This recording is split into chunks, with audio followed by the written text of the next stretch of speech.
Hello there everyone, welcome back to the channel. My name is Elliot Webber and we have our fourth preview video ahead of the 2025 British Touring Car Championship, and in this video we are going to be previewing Speedworks Motorsport. So as always, let's get straight into this.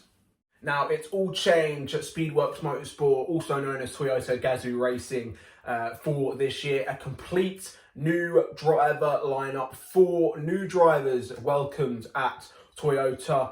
Obviously, 3 of whom we already know. Ronan Pearson, Aron Smith, 3-time British Touring Car Champion Gordon Shedden, are all joining Speedworks this year. Obviously, Ronan and Gordon returning to the championship this year. And also, Toyota have welcomed rookie James Dorlin. Overall, a solid lineup, a really good lineup. Obviously, proven race winners in Ronan Pearson and Aron Smith. James Dorlin, who has excelled in pretty much everything he's driven. Obviously, a former Clio Cup race winner, and also a former, I believe, a race winner in British GT, a former McLaren development driver as well. So, James Dorlin also has a solid CV, and no doubt he will have a solid BTCC career. But obviously the big news for Toyota was, of course, the return of a 3-time British Touring Car Champion, Gordon Shedden. An announcement that I was a little bit happy about. So, let's go! Come on! I won't lie. Obviously, as a Gordon Shedden fan, it is great to see Flash back. Obviously, will be difficult getting used to him in anything that isn't a Honda. Obviously, Toyota, Honda, completely different cars, but still very great to see Gordon Shedden back. And we might as well start off with Gordon Shedden. Again, Gordon, all of these drivers are going to be difficult to predict given how it is a complete new lineup for Toyota, as mentioned. But for Gordon Shedden, in my personal opinion, and might be a little bit of bias, I do think Gordon Shedden will be the best Toyota driver throughout the season, over the course of the season.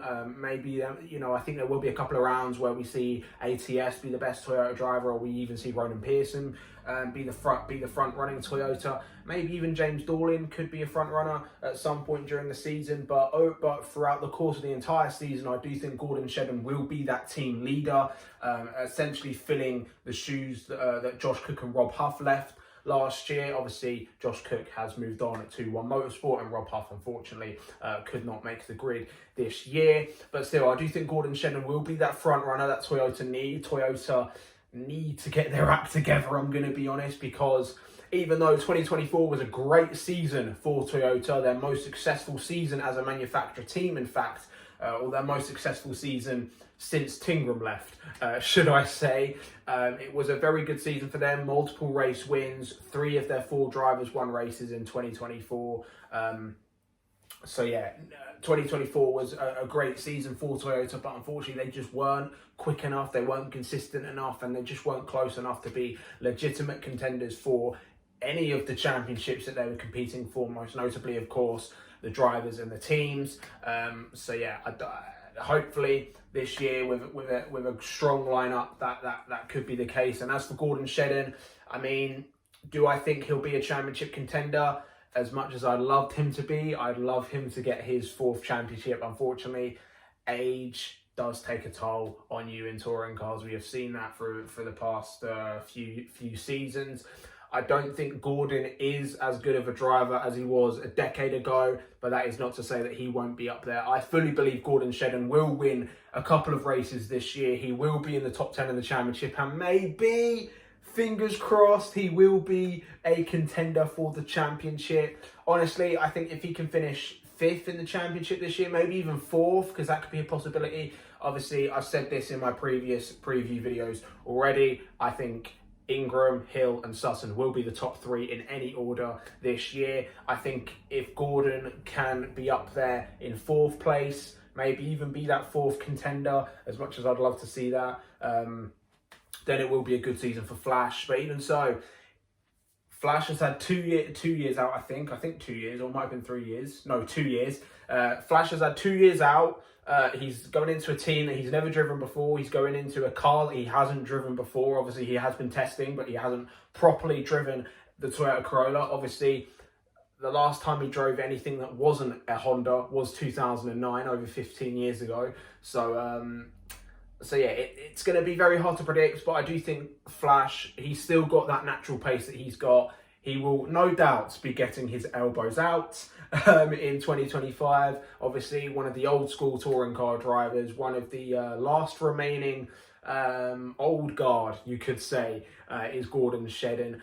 But yeah, I do think Gordon will be the best Toyota driver, and I am predicting multiple race wins, multiple podiums, of course. And if he can get a few pole positions as well, I think that would even be an even better season for him. Now, moving on to Aron Taylor-Smith. Now, Aron Taylor-Smith is actually the easiest driver to predict out of these four because, of course, Aron has been back in the BTCC since 2021, and he has been a better driver in his current stint than he has been in his previous stint, despite the fact that Aron has not won a race in almost a decade. 2016 was Aron Taylor-Smith's last victory, and that was back when he wasn't even called Aron Taylor-Smith, when he was just simply known as Aron Smith. So it has been a long time since Aron has won a race in BTCC, and he came close a couple of times throughout 2023 and 2024, but I think now that he is finally in a manufacturer team, he's got, you know, this is arguably his best chance for a race win, and who knows, as mentioned earlier, he might even be the best Toyota driver over the course of the season. I do think it will be Flash and Aron as the top two Toyota drivers throughout the course of the season, and I do genuinely think that ATS will finally get that win back. He will get that win that he has been aching for so long, almost a decade, as mentioned. 2016, his last win. But yeah, my personal predictions for Aron, no doubt he is going to win at least one race at some point in 2025. I think he is going to be solid in that Toyota. I think it's a great signing for both himself and for Speedworks Motorsport, bringing in another proven race winner. And yeah, especially after how great of a season he had in 2024, I think that he can go even better. Obviously, Aron Taylor-Smith was the only driver last year to finish every single race, and not just that, finish every single race in the points. So every finish was a top 15 finish for Aron last year. Impeccable consistency, which is why he finished 7th in the championship last year and also dominated the Independence Championship as well. Obviously, he can't win that this year because he's at Toyota, a manufacturer team, but no doubt he will be once again up there. He will be a race winner, and who knows, if he can keep on that consistency, might even be a mathematical contender for the championship at the end of the year. Something that I'd quite like to see. I've always loved Aron. I think he's a solid driver and he's great. Obviously, I'm yet to see any ATS haters on Facebook or social media. I don't know if there is anyone who hates Aron Taylor-Smith. I hope there isn't. I don't want any hateful comments on my videos. So yeah, again, to summarise my predictions for Aron, he's definitely getting a race win at some point this year. If he can get multiple race wins over the course of the season, it'd be even better. And yeah, that's pretty much it. So overall, a couple of race wins, multiple podiums, top 10 in the championship. That'd be a solid season for ATS. So moving on to Ronan Pearson. Ronan Pearson is making his BTCC return after missing the final few races of 2024, losing his seat, unfortunately, midway through last year at Accelerate. But he's back at Toyota this time, another race winning team for Ronan. Again, kind of difficult to predict. Ronan obviously starred at the early half of 2024, taking his first ever race win at Brands Hatch. However, after that, everything sort of dropped off. Apparently there were some problems with the car that Ronan was having. So that could have been a reason why his performance has dropped off. But no doubt, I do think Ronan will bounce back. He will be a regular point scorer to begin with at Toyota. He's been fairly solid in qualifying, so he could have a couple of quick six appearances as well throughout 2025. And I do think he will win another race at some point in this year. I think possibly all of the Toyota drivers could win races, but we'll get into that later on. But yeah, for Ronan, I can see him winning a race or two, maybe just the one, but you never know in touring cars. And I generally would love to see Ronan win another race. I'd love to see him bounce back after the roller coaster that 2024 was for him. Obviously winning that race, and then obviously unfortunately you know, lost some performance, whether that was due to car issues or not, I don't know. I have no insider knowledge. And then obviously, unfortunately, losing his seat midway through 2024 at Accelerate. So hopefully he can bounce back from that, and I think he will. Again, I think he will be on the podium a couple of times. I definitely see him winning at least one race in 2025. And again, if he can just be consistent and also help his teammates as well, you know, let's say that ATS or Gordon Shedden are in a chance for the championship. I do think Ronan can be one of those backup drivers that every driver needs in BTCC and helping not just himself, but also, of course, his teammates in ATS and Flash and even James Dorlin, if circumstance allows. So, yeah, I think it is going to be a solid season for Ronan as well. I don't think he'll get into the top 10 in the championship. I think he might just be in that 11th, 12th, 13th bracket. But, you know, we'll just have to wait and see. So, yeah, my personal predictions for Ronan: multiple podiums, multiple points finishes, a race win here or there as well would be good. And so, yeah, now finally moving on to James Dorlin, the rookie in the Toyota quartet. Again, this is definitely the most difficult one to predict, obviously, because James Dorlin is a rookie, so we don't know much about him other than his appearances in the Clio Cup about 7 years ago. Technically won the Clio Cup Championship in 2018, but unfortunately a court case due to a result which got reversed, which meant the points all got obviously recalculated, which unfortunately meant he actually lost that 2018 championship to Paul Rivette. But still, losing your second Clio Cup season to Paul Rivette, I don't think that he should be ashamed of that. Obviously, as mentioned earlier, James Dorlin also has some GT experience racing in the British GT and GT Cup Championships the past couple of seasons. Also mentioned earlier, James Dorlin is a former McLaren development driver as well. He raced a McLaren GT4, I remember, a few years ago in British GT as well. So no doubt James Dorlin is naturally quick, given how much of an impact he had in the Clio Cup. Naturally quick, he wouldn't have been selected by McLaren if he wasn't. And also, yes, has been a race winner in British GT and the GT Cup. So basically a race winner in everywhere he's raced at, pretty much.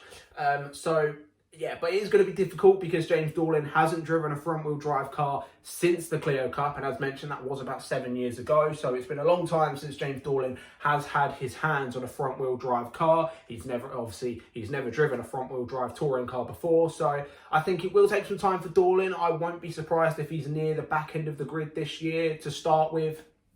But I think as he develops and as he learns and as he develops his racecraft and becomes a proper touring car driver, I do think James will be scoring some points. He will be getting into the top 10. And who knows, if he can get a lucky reverse grid, he might even have a chance of a podium or a race win at some point in 2025. But yeah, it's going to be very interesting to see how all four Toyota drivers get on, because this is a complete new lineup for Speedworks. So they've got four drivers who have never driven the Toyota Corolla before. Obviously, they have been testing over the past couple of weeks, but before that, never driven a Toyota before. From what I've heard, the Toyota is one of the hardest cars to drive in BTCC as well. But they've got four very talented drivers. Obviously, as mentioned, yes, they've got a very quick rookie, two proven race winners, and obviously a three-time champion, one of the greatest of all time, the greatest of all time, in my personal opinion. So yeah, I think it is, but it is going to be a solid season for Speedworks. The main question is, have they finally got the tools needed to finally be not just an outsider for the championship, but a legitimate contender? I asked this question a couple of years ago when they expanded their lineup to a three-car lineup in 2023, and unfortunately that wasn't the case then. It might just be the case now this year with their lineup of Gordon Shedden, Ronan Pearson, Aron Taylor-Smith and James Dorlin. To summarise again, my predictions for Gordon Shedden: the top Toyota driver throughout the season, multiple race wins, possibly, hopefully, a mathematical chance of the championship going into Brands Hatch. For Aron Taylor-Smith, multiple race wins, at least two I'm predicting, multiple podiums, sheer consistency again for him. If he can go another 30 races in the points, it would be solid for him. And again, I'm predicting both Flash and ATS to be in the top 10 in the championship in 2025. As for Ronan Pearson, it will be a steady start for him, but I do see him taking a couple of podiums this year, and definitely he is winning at least one race in 2025. And as for James Dorlin, he will have a slow start. I don't see him scoring points straight away. I could be wrong. I'm happy to be wrong. But I think it will be a gradual, steady start for James Dorlin. But eventually, come the second half of the year, he will be regularly in the points. He will be regularly in the top 10 as well. And I do think he will be getting at least a podium at some point in 2025. That is my predictions for the Speedworks Motorsport Quartet. Let me know your thoughts in the comments below, guys. What is your predictions for Toyota Gazoo Racing in 2025? Let me know your thoughts in the comments below. Of course, if you are new around here, be sure to like this video, share with your mates as well, because it of course does help my channel grow, and of course press that subscribe button, because we are firmly on the road to 400 subscribers. Thank you guys for watching, and I'll see all of you in the next one. Goodbye.